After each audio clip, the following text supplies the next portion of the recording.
Good morning, true crime friends. The holiday break is over, and honey, we are getting the band back together. Yes, we are. I will be back over today on the 13th Juror live stream with Miss Brandy Nicole Churchwell. Hey, Brandy girl. Look, today, Brandy will be covering the state of Connecticut versus Michelle Troconis. We need to talk about this entire case because it is a hot-ass mess. Look. Hey, I still got that little amphibian living in my throat. Let me just take a sip of coffee and then we can talk about Miss Michelle. To understand the Michelle Troconis case, you have to start by understanding Fotis Duelis. Now look, Fotis Duelis is not a fancy pastry or anything like that. It's a man, child. It's a man. Oh, my dog just walked through in the background. You see her? She's like walking through over there in the background.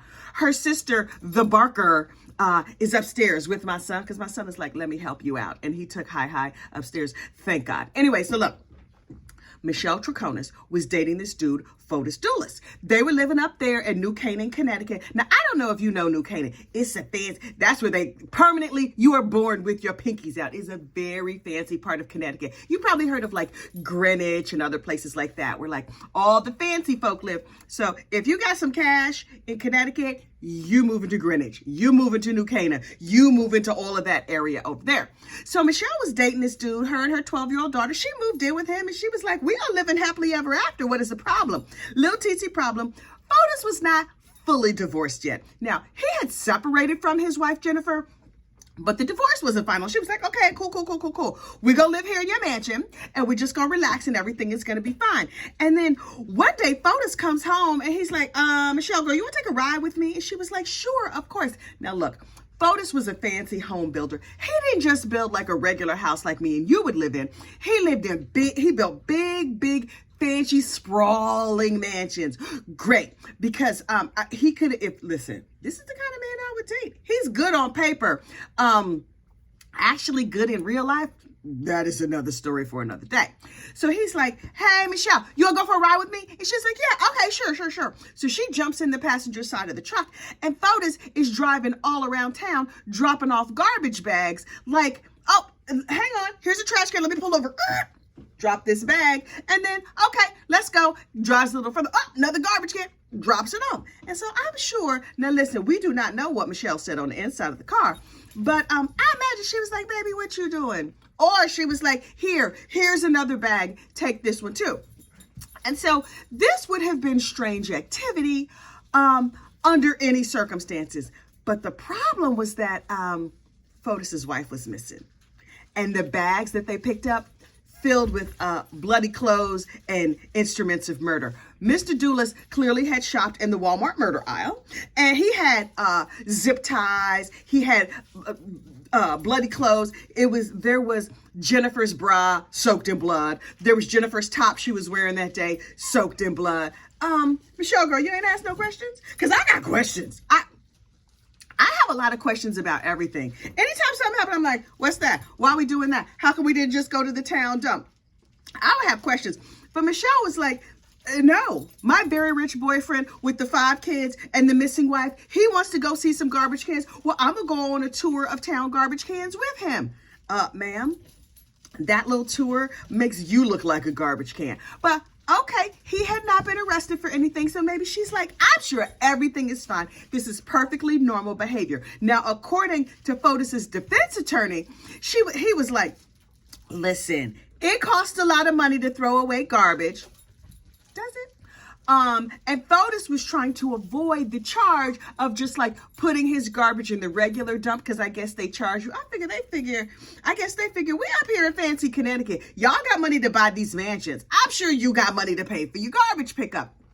So he was trying to pinch a penny, which I, for one, appreciate. If you get a coupon or something like that, I'm all about that coupon life. So she was like, Fotis was just trying to save money by dropping off those bags of bloody clothes and knives and zip ties and things like that.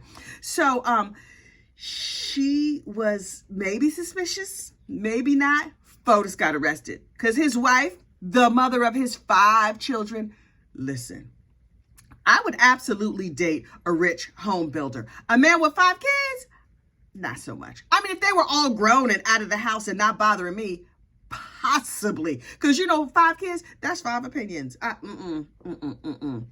But to back up a little bit, let's talk about Jennifer Dulis, the dearly departed. She's missing. No corpse has ever been discovered. So she is missing and presumed dead at this point, right?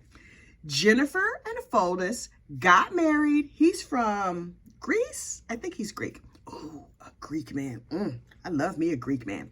If you have seen my episode of Who Wants to Be a Millionaire, you know about my great affection for Greek men. I will have to link the video in the description below. Anyway, Greek men.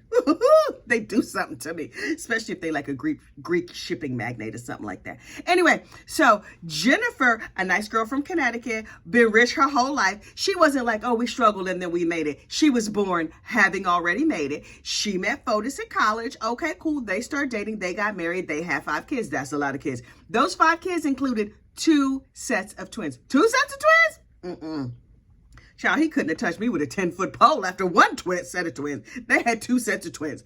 Okay, so they have 5 kids. And ultimately, they were like, you know what? I don't really like you. You don't really like me. Let's break up. Cool. But Jennifer was going around telling all her friends, he's scary. I do not trust him. I'm terrified of him. He might unalive me. And her friends were like, okay, girl, this is what you're going to need to do. You got all that money. You're going to need to hide. So she's like, Fotis, I want a divorce. And then she, out of the blue, takes all the kids and goes into hiding, moves into a new house. If you have to go into hiding and then later you come up missing, I'm immediately looking at Mr. Fotis. Okay, fine. So she goes into hiding, and then ultimately they're like, okay, he can see the kids, whatever. They work it out. But it's clear and on all kinds of records that Jennifer accused Fotis of all kinds of domestic violence or whatever. One morning she goes, she drops off the kids, she comes home, and she's never seen again. And then Fotis is caught disposing of bloody clothes and stuff like that. It's a bad look. Here's the thing. Fotis got arrested along with Jennifer because she was in the car. Listen, after they saw them ring cams and school bus cams and whatever of him with the bags of bloody clothes, they was like, we're going to put him under the jail. We don't have a body, but that's okay. They used to say no body, no crime. Now it's no body, no problem. Because these DAs, they be arresting you and finding you guilty and everything. So his defense attorney was like, this is like the Gone Girl situation. She gone. Ooh, girl. But she might still be out here. So she was gone, but she never showed back up. So Fotis was like, I've been arrested. I'm going to need to bail myself out. Oops, I don't have the $50,000 required to bail myself out. Sir, I thought you was a rich home builder. Your girlfriend, Michelle Troconis, she bailed out, boom, like that. Quick, fast, in a hurry. Got her little ankle bracelet and she was gone. Not only do you not personally have the money, your friends are not even willing to cobble together a little $50,000. Now listen, I'm not cobbling $50,000 for a friend. I'm just not. Maybe for one of my children, possibly for my husband, depending on what he did. If he did something too trifling, I'd be like, well, you just gonna have to sit there at the jail and think about it. But his friends or whatever was like, we don't know. So after like a couple of weeks, they got the money together and they were able to bail Fotis out. And he was like, I didn't do anything. We had an amicable divorce. Sir, you might be lying. And so the cops was like, okay, this dude has a high-powered defense attorney. We are not going to come after him unless we have all the information. We're going to have all of our ducks in a row. And this is the fancy part of Connecticut. So it's not like it's 50,000 murders we working on. We working on this one. And we putting all of our time and energy and focus on this one little murder to make sure that this Mama Luke does not get away. So they were like, okay, Fotis, we seen you with the garbage bags and throwing them out and stuff. You gonna have to get locked up. And so Fotis is like, okay, I'm gonna turn myself in tomorrow. And the cops are like, okay, great. So we'd like to put you down for an appointment. What time can we expect you? And so they made a little appointment. That's polite. I'm telling you, pinkies out. When you can make an appointment to turn yourself in, that's fancy. That's some rich people kind of arrest. So time for him to get arrested, he's a no-show. Fotis, my dude. That's not how you want to do that. So they're like, oh, boop, boop, boop, boop, boop, boop, boop. We can see from his ankle monitor, he's still at the house. Maybe he's just running late. Let's just drop by and slap the cuffs on him and haul his behind in. So they get to the house, and he has attempted to unalive himself there in the garage with some carbon monoxide and like a flexible tube or whatever. So they were like, okay, we're going to take him to the hospital. So they took him to the hospital. They put him on life support. They were trying all these things and nothing worked. They had the 5 kids come in and say like, bye, Daddy. We sorry you killed our mama. Say hi to her on the other side of glory. Although something tells me you and her not going to the same place. So they ultimately unplugged life support, and Fotis Duelis left this mortal coil. Here's the thing. You know who that left to take the fall for this crime? Michelle Troconis. How mad is Michelle? Michelle, girl, your picker is terrible. You picked this dude. He looked like a fancy dude with a lot of money, but he didn't have it. But her parents have money. I think her family has money. So something tells me if they are able to convict her, it's going to be a rough fight. Her family is like, all she did was date an idiot, and who among us has not dated an idiot? Our beloved daughter is not involved in this mess. And so good luck trying to prosecute her, because we have thrown millions at the defense attorney, and we believe that our beloved daughter could be found not guilty. Here's the thing. I understand. Listen, I have dated plenty of idiots. Prior to meeting Mr. Gossip, Rumor, and Innuendo, child, I dated every loser in the tri-state area. Every single one. And is Mr. Gossip perfect? No, he is not. But he's perfect for me. And that is enough, right? But it's a whole bunch of idiots I could have ended up with. Miss Michelle thought she was doing something, but she ended up with an idiot who is now unalive, and she's taking the fall for his madness, not able to raise her daughter. Oh, I would be mad. Hang on, I didn't talk my throat dry again. So Michelle's trial starts today. I'm going to be there. I'm going to be perched. I'm going to be ready over there in the 13th juror. Oh, I'm going to be in the comments. Now listen, do not disrupt Miss Brandy's live stream with talking to me. You can say hey, you can say good morning, but keep your eye on the prize. We are going to focus on the live stream. But if you just want to send me a like, hey girl, a little wave with your 2 little fingers, drop a ball of yarn emoji down in the comments. I'll see you. I don't always see when people say my name or whatever, but I always see them balls of yarn because I be looking out for them. That's just a way of being like, hey, and you send me a ball of yarn and I will send you a ball of yarn back, and that my return ball of yarn will be my way of saying like, hey girl, give me a little finger wave. We're not disturbing the proceedings. Focus. So we going to be over on Brandy today. Here's the other thing we need to talk about. Y'all, we need to talk about this Robert Hanssen, because I have been listening to this podcast and I'm a little bit obsessed. Now, Robert Hanssen was a spy who was inside the FBI. He worked for the FBI from like 1976, child, from the time I was at 1976, I was in the 1st grade. Miss Allison's 1st grade class over there at PS 110 in Indianapolis. Anyway, that's not even a school anymore. I think it's a private school now. Anyway, I get distracted. So Robert Hanssen goes to work for the FBI a long time ago, right? And he's working for the FBI for 3 years. He's very like stiff and upstanding, always wears a suit. At one point, he was in dental school in college. Even when they were like doing dissections or whatever, he would wear a suit. How you gonna wear a suit to cut up a dead body? But okay, he was just like, this guy, stiff and rigid and has very strict ideas about things. He's married to his little college sweetheart, Bonnie. They are very, very Catholic, super, super Catholic, like mass every day. They got 6 kids. They do all the right things. I have a very dear friend who I love a lot, who is super, super Catholic like this. She's my favorite. I don't know. I'm not so strictly religious, not even a little bit, but her like strict, and actually I know a couple people like that. This one woman in particular, she's super Catholic and she looks like June Cleaver. I love her so much. Anyway, and I said to her yesterday, I was listening to a podcast about somebody who's just like you. I think you should be a spy. And she was like, you know what? My husband, they were trying to recruit him into the intelligence services, but I was like, I could never be a spy's wife because I would feel bad about lying. Can you imagine? She would spend all her time in confession. But anyway, child, I have gotten off track. Hang on. Anyway, Robert Hanssen and his wife, Bonnie, are over there working for the FBI. She's raising her 6 kids home. She's home raising the kids. He's off making money. Here's the thing. FBI don't pay that much. I would have been an FBI agent, but they don't. Child, they're not paying that much. So They were living in D.C., raising their 25,000 kids, and then they moved him up to New York. And he was like, oh, cool, I'm in the New York Bureau. This is going to be a good look for my career.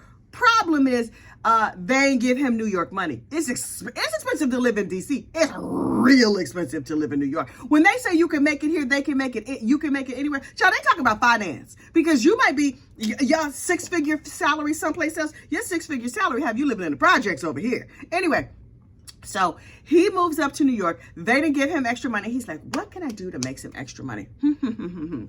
I have a very high security clearance, and I'm in charge of all these other things. I'm in charge of all the secrets. I can just go take a peek at all the secrets whenever I want to take a peek at them.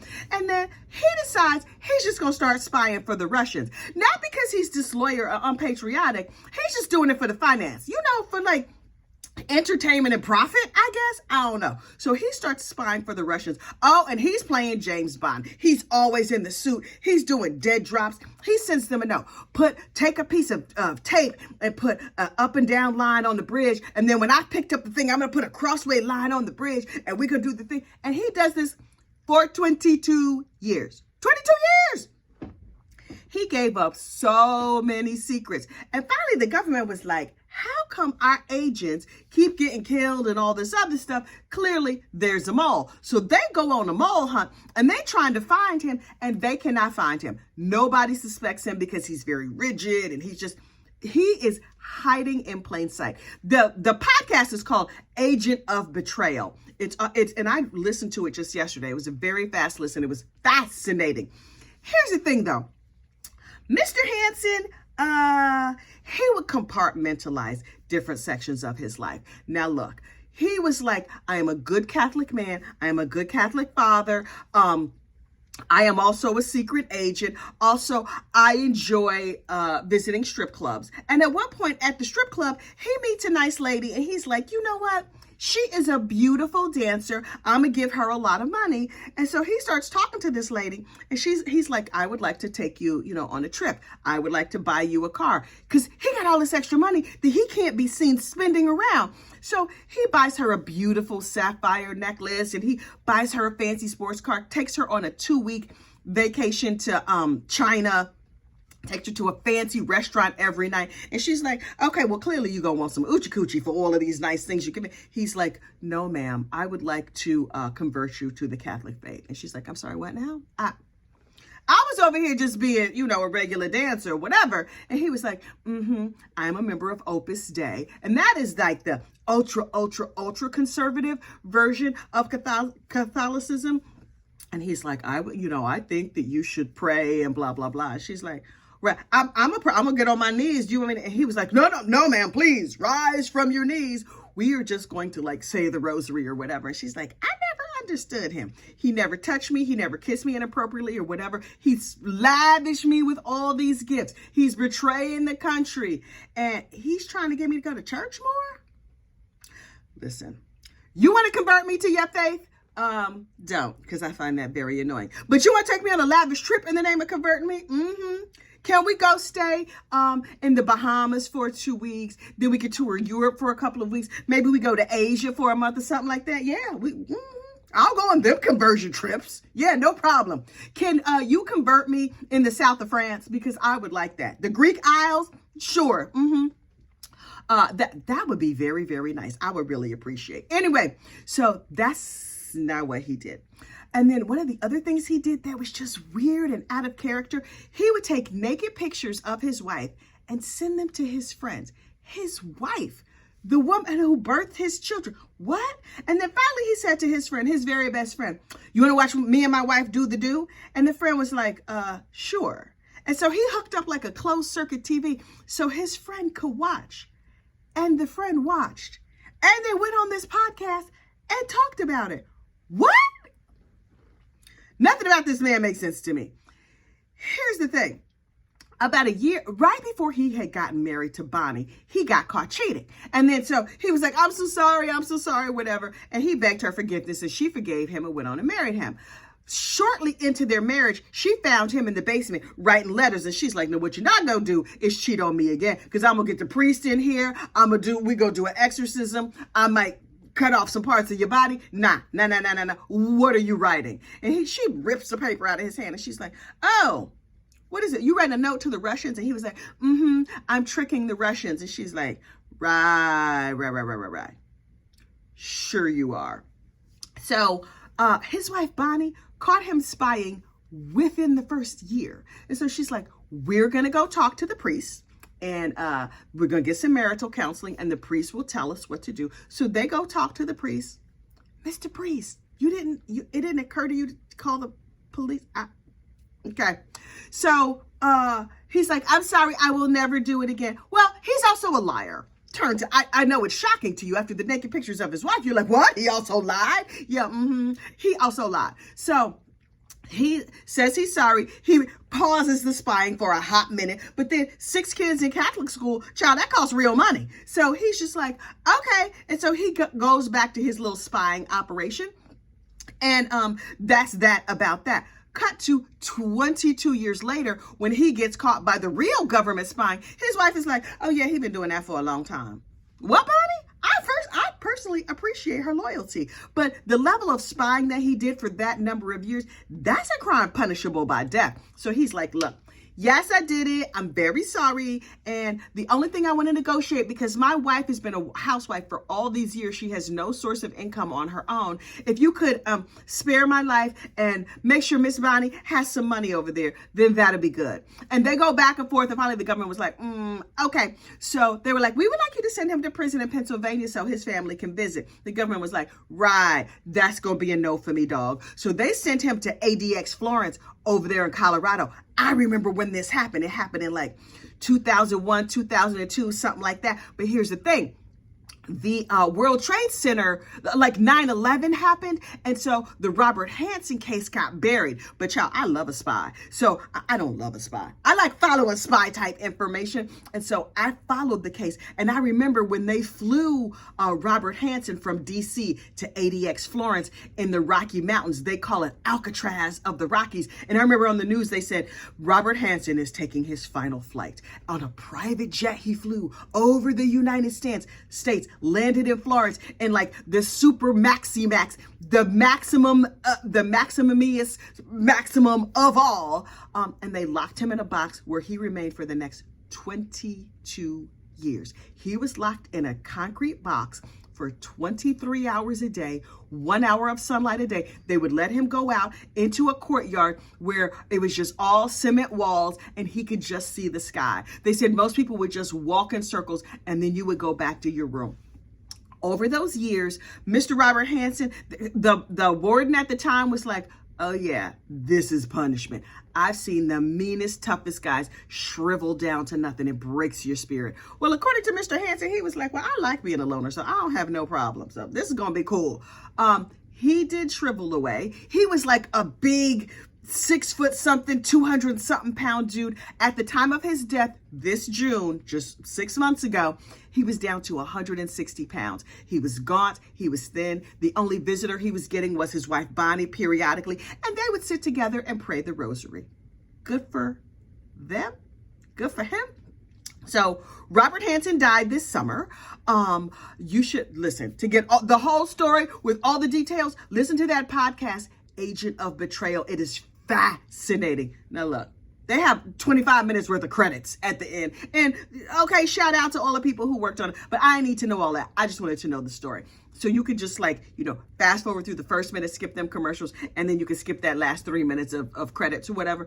But so it's a really short podcast, like 7 or 8 episodes. I binged the whole thing just yesterday. But I might listen to it again. I loved it so much. Anyway, so that's the story of Robert Hanssen. And today, like I said, I'm going to be over on Brandy Churchwell. Oh, Lord, this video has run long. It's going to take forever to upload. But look, y'all have a great true crime day. Oh, last but not least, I always forget to say this, like and subscribe. Like this video, subscribe to the channel. I don't do this for like the money or the likes or whatever. I just do it for the love of true crime, child, and the love of the gossip.